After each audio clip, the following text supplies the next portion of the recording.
Salam sejahtera untuk kita semua. Perkenalkan, nama saya Sri Nur Tatirtonga dengan NIM A1A3222046 dari kelas R002 mata kuliah Hukum Pidana. Nah, pada video kali ini saya akan membahas atau menganalisis satu buku tentang hukum pidana dan juga satu jurnal tentang hukum pidana. Nah, untuk yang pertama yaitu analisis isi buku yang berjudul Hukum Pidana karya Profesor Dr.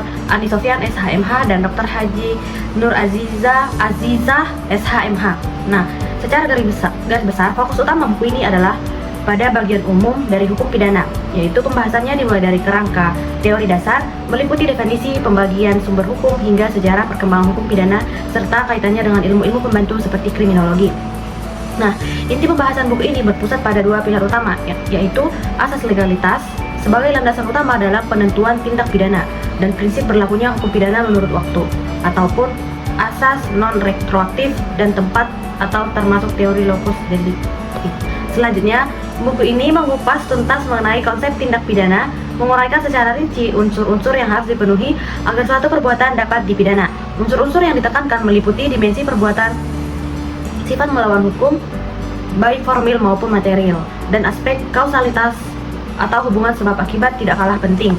Buku ini mendalami dimensi subjektif, yaitu kesalahan yang mencakup bentuk-bentuk kesengajaan dan kelalaian, serta kondisi kemampuan bertanggung jawab pelaku. Nah, melengkapi pembahasan tindak pidana, buku ini juga menjelaskan tentang bentuk-bentuk kejahatan yang tidak selesai, seperti percobaan atau fogging, dan keterlibatan kolektif seperti penyertaan atau maiming.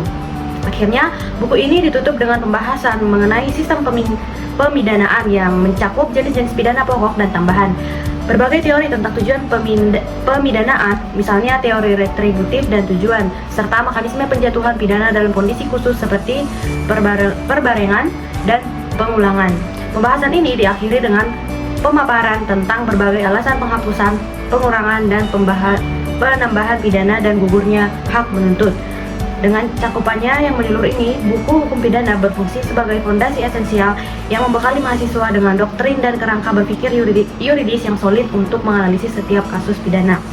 Baiklah, selanjutnya analisis yang kedua yaitu mengenai jurnal. Dengan jurnal yang berjudul Analisis Yuridis Putusan Pengadilan Tindak Pidana Pemufakatan Jahat dalam Melakukan Tindak Pidana Narkotika oleh Anak.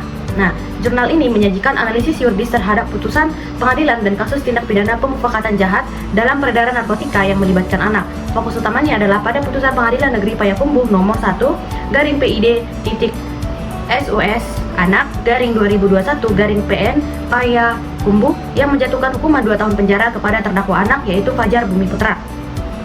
Nah, penelitian ini menyoroti maraknya kasus penyalahgunaan narkotika di Indonesia, termasuk yang dilakukan oleh anak-anak, dan menekankan pentingnya perlindungan anak serta peran orang tua dan penegak hukum. Perlindungan anak diatur dalam Undang-Undang Nomor 35 Tahun 2014 tentang perubahan atas Undang-Undang Nomor 23 Tahun 2002 tentang perlindungan anak, dan proses hukumnya diatur dalam Undang-Undang Nomor 11 Tahun 2012 tentang sistem peradilan pidana anak. Terdakwa anak dalam kasus ini berusia 16 tahun dituduh melakukan tindak pidana berdasarkan pasal 114 ayat 1, pasal 132 ayat 1 Undang-Undang RI Nomor 35 Tahun 2009 tentang narkotika, di mana ia bertindak sebagai kurir atau tukang antar ganja. Pasal 132 ayat 1 Undang-Undang Narkotika mengatur tentang percobaan atau pemufakatan jahat untuk melakukan tindak pidana jahat. Pemufakatan jahat didefinisikan sebagai pembuatan 2 orang atau lebih yang bersekongkol atau bersepakat untuk melakukan tindak pidana narkotika dan sudah dapat dipidana meskipun belum ada perbuatan pencobaan atau persiapan. Nah, tujuan penelitian ini adalah untuk menganalisis dasar pertimbangan hakim dalam menjatuhkan hukuman pada anak pelaku tindak pidana narkotika dan apakah pertimbangan tersebut telah sesuai dengan undang-undang.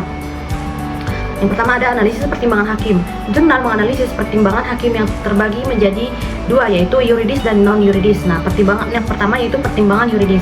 Pertimbangan yuridis didasarkan pada fakta-fakta yang terungkap di persidangan, yang mencakup dakwaan jaksa penuntut umum. Dalam perkara ini, dakwaan berbentuk subsidiaritas atau tersusun berlapis dan alternatif dengan dakwaan primer berkaitan dengan kejadian penangkapan saat terdakwa disuruh mengantarkan 1 paket ganja oleh rekannya Fauzi. Keterangan saksi dan terdakwa, keterangan membenarkan bahwa terdakwa ikut mengantar dan menjadi perantara dalam jual beli narkotika jenis ganja.